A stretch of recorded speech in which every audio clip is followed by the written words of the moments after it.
Since July the 12th, 2021, several European countries have been affected by floods.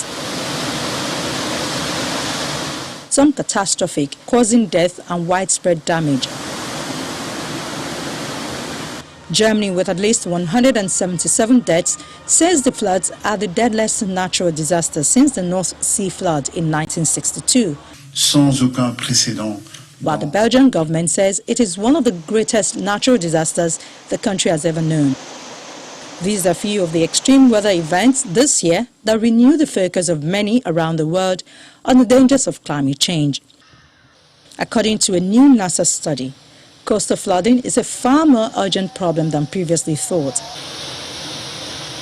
Cities along coast should expect a surge of flooding as soon as the next decade. This dramatic prediction pushes the previous deadline for disastrous coastal flooding forward by about 70 years. When we look at the other factors causing sea level to change, we focused in on one in particular, so what we call the nodal cycle, associated with basically the orientation, the relation of the moon relative to Earth. And what happens is that there's this very long period signal, roughly 20 years, and this effect from the moon causes the tides to vary. So what we found is that this effect lines up with the underlying sea level rise, and it will cause flooding specifically in that time period from 2030 to 2040. Nigeria is one of the countries on the danger list. Both the Nigeria Meteorological Agency and the Nigeria Hydrological Services Agency released the seasonal rainfall pattern and the annual flood outlook.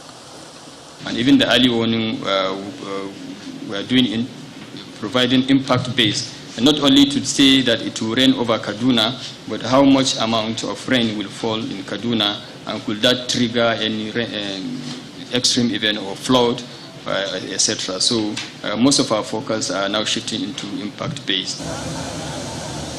But even with the yearly flood predictions, many still fall victim. 3 people lost their lives in Bauchi on Friday after a heavy downpour, while as many as 300 homes were damaged by severe flooding in Jalingo, the Taraba state capital in northeastern Nigeria, after heavy rain on July the 9th. Lagos, see water. And a heavy downpour on July the 16th swamped roads in Lagos, the country's commercial capital. See Lagos. There's no free flow of water.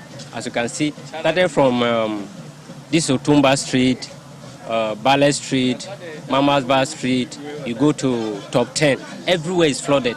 So there's no where water can go. Heavy seasonal rains are a regular feature of life in Nigeria, and towns close to the country's main rivers are particularly vulnerable. Scientists had long predicted extreme weathers are likely, but many are surprised by so many happening so fast. As such, it is crucial for the Ministry of Water Resources to also work with relevant stakeholders to desilt water bodies and release water from dams intermittently before the rainy season hits heavily.